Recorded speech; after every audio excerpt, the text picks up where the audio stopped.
Assalamu alaikum. In this lecture we will discuss about potential energy.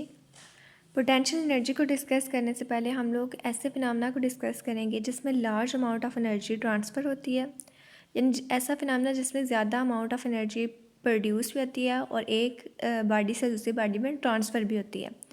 Then हम देखेंगे कि electrostatic force और gravitational force में क्या कंपैरिजन है, क्या डिफरेंस है। उसी से आगे हम लोग डिराइव करेंगे डेफिनेशन ऑफ पोटेंशियल एनर्जी। तो स्टार्ट में हम लोग डिस्कस करते हैं phenomena related to transfer of energy.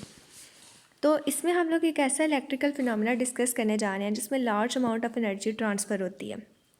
उसके लिए हमने एग्जांपल यहाँ पे ली है कि जब एक लाइटनिंग फ्लैश अर्थ से स्ट्राइक करती है तो उस दौरान वो 10⁸ जॉल एनर्जी प्रोड्यूस करती है in the form of heat, sound and light. So this is a phenomena in which large amount of energy is transfer.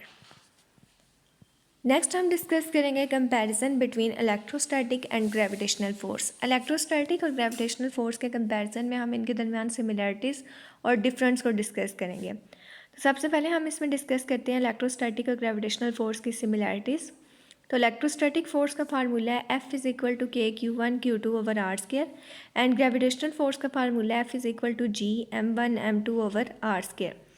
Electrostatic force directly proportional है प्रोडक्ट ऑफ चार्जेस के और ग्रेविटेशनल फोर्स डायरेक्टली प्रोपोर्शनल है product of message के।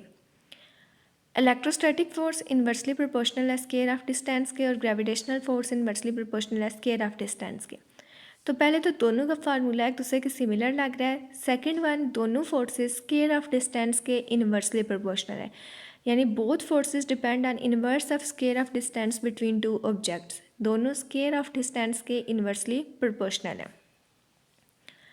Second similarity is conservative force. Conservative force ऐसी force जिसमें work done सिर्फ और सिर्फ इनिशियल और फाइनल पॉइंट पे डिपेंड करता है, पाथ फॉलोड पे डिपेंड नहीं करता। उस फोर्स को हम कंजर्वेटिव फोर्स कहते हैं।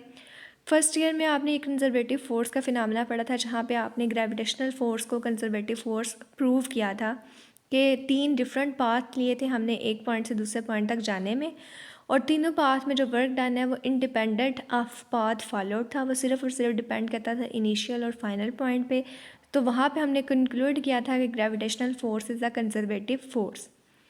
When an object moves from one place to another place under gravitational force of another object, which assume at rest work done under gravitational force depend only on initial and final point and does not depend on path followed, thus gravitational force is conservative force। ये conservative force की definition है कि जब आप gravitational force के अंदर एक point से दूसरे पॉइंट पर जाते हो तो वर्क डन सिर्फ और सिर्फ इनिशियल और फाइनल पॉइंट पर डिपेंड करता है और पाथ फॉलोड से इंडिपेंडेंट है। So that force is known as conservative force. Next अब हम यहाँ पे डिफाइन करेंगे पोटेंशियल एनर्जी क्या होती है, क्योंकि हम पीछे बात कर रहे हैं कि work done is independent of path. So potential energy हमारे पास क्या होती है, इनिशियल से फाइनल पॉइंट पे जाने में जितना ऑब्जेक्ट का वर्क डन होता है that work done stored in object in the form of potential energy. The difference in potential energy of 2 points from its initial point to final point is equal to negative of work done by the force। Potential energy हमारे पास क्या है कि एक object initial position से final position पे गया है, तो इनिशियल पोजीशन से फाइनल पोजीशन में जाने में उसने कोई डिस्प्लेसमेंट किया, डिस्प्लेसमेंट और फोर्स के प्रोडक्ट को वर्क डन कहते हैं। तो इलेक्ट्रिक पोटेंशियल एनर्जी या पोटेंशियल एनर्जी जो डिफरेंस है वो नेगेटिव ऑफ वर्क डन के इक्वल है। अब WIF में जो I है ये इनिशियल पोजीशन को डिस्क्राइब कर रहा है और F फाइनल पॉइंट को डिस्क्राइब कर रहा है।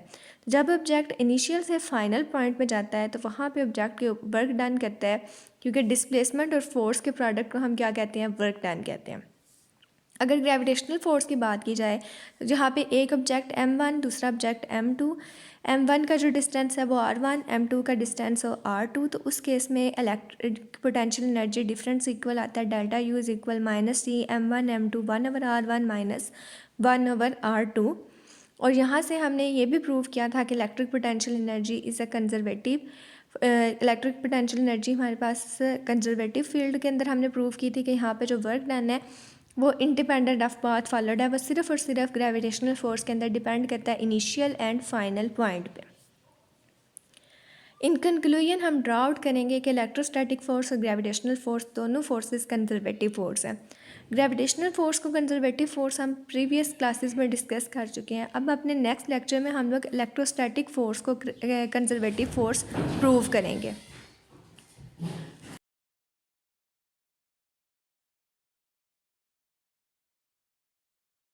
Next is difference. Gravitational force और इलेक्ट्रोस्टैटिक फोर्स के अंदर डिफरेंस क्या है? ग्रेविटेशनल फोर्स हमेशा अट्रैक्टिव होती है, कि हमेशा बॉडी को अट्रैक्ट करती है टुवर्ड द सेंटर। कोई भी ऑब्जेक्ट अगर ऊपर से हम थ्रो करें तो वो अट्रैक्ट होता है toward the center of due to gravitational force, जबकि इलेक्ट्रोस्टैटिक फोर्स अट्रैक्टिव भी हो सकती है और repulsive.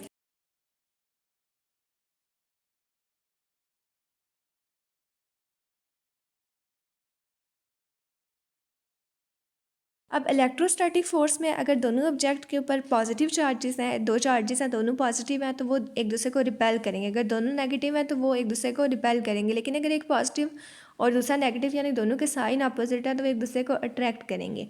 It means electrostatic force attractive भी हो सकती है और रिपेल्सिव भी हो सकती है। ये सिर्फ और सिर्फ डिपेंड करता है साइन ऑफ चार्जेस पे। थैंक्स।